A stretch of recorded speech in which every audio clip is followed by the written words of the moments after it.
Mesdames, Messieurs, si je suis là, c'est pour défendre mon client. Mais qui est mon client? Mon client s'est fait attaquer maintes et maintes fois. La dernière tentative pour l'embrocher a eu lieu à Nice le 14 juillet 2016 précisément. Malgré toutes ces attaques, il reste sur ses deux pattes.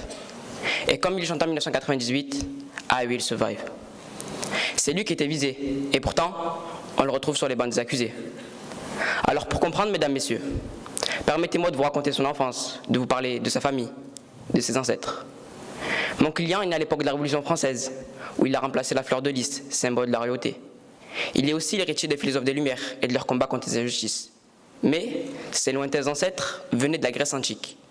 Ceci pour clouer le bec à ceux qui le reprochent d'être l'emblème du chauvinisme, car mon client est né sur le territoire français et bénéficie donc du droit du sol. Même si ses ancêtres, comme bon nombre de ses compatriotes, sont nés hors des frontières de l'Hexagone.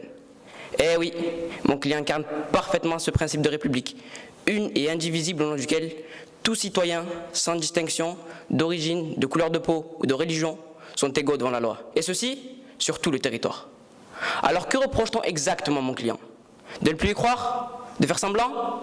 Lui ne plus croire à la liberté d'expression, alors qu'il est en tête de la marche de soutien à Charlie Hebdo le 11 janvier 2015 pour défendre la diversité d'opinion et leur libre diffusion? Lui ne peut croire à la laïcité, alors que c'est lui qui a séparé le religieux et le politique, et que la laïcité est la seule solution pour faire vivre ensemble des gens d'horizons différents. Lui ne peut croire au pluralisme politique, alors qu'il admet dans le débat des discours pas toujours conformes aux valeurs de la République, mais qui sont chronométrés pour avoir le même temps de parole que les autres, tout à fait comme moi qui n'a que 5 minutes. Lui ne peut croire à la parité, alors que le 4 août 2014, il votait encore pour renforcer l'égalité entre les femmes et les hommes. On lui reproche aussi de passer son temps au stade, de n'être qu'un sportif de canapé, un emblème brodé sur un maillot. Et ne croyez pas que je sois du coq à l'âne, car dans un stade aussi, mon client défend les mêmes idéaux. C'est quand même lui qui a remporté le match contre la monarchie en 1790 avec sa gardienne de but, Marianne. Premier but de liberté, second but d'égalité, troisième but de fraternité. 3-0. C'est encore lui qui a remporté la Coupe du Monde en 1998. 3 buts, d'un black, d'un blanc, d'un beurre, unis fraternellement sous le drapeau bleu, blanc, rouge. Et il fallait les voir ce jour-là. Courir, oser, qualifier leur équipe. Il fallait voir Paris ce soir-là. Une vraie fourmilière. Tous réunis pour fêter la victoire. Du jamais vu depuis la prise de la Bastille.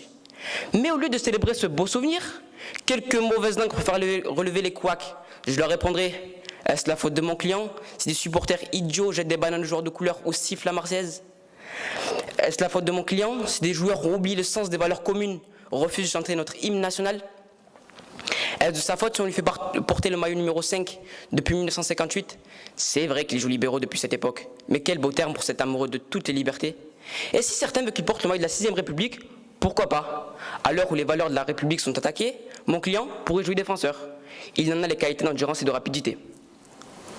Alors je vous le demande, mesdames, messieurs, ne disqualifiez pas mon client. Ne le condamnez pas à être un volatile empaillé tout juste bon pour le musée. Car comme vous avez pu le deviner, mon client est un coq. Mais attention, mon client n'est pas un animal. Ce coq-là, c'est un symbole. Ce coq-là, c'est le symbole de la République française. C'est le symbole qui incarne nos valeurs. Il nous représente, il nous définit. Ce coq-là, mesdames, messieurs, c'est moi. C'est vous, madame. C'est vous, monsieur. Ce coq-là, c'est nous tous.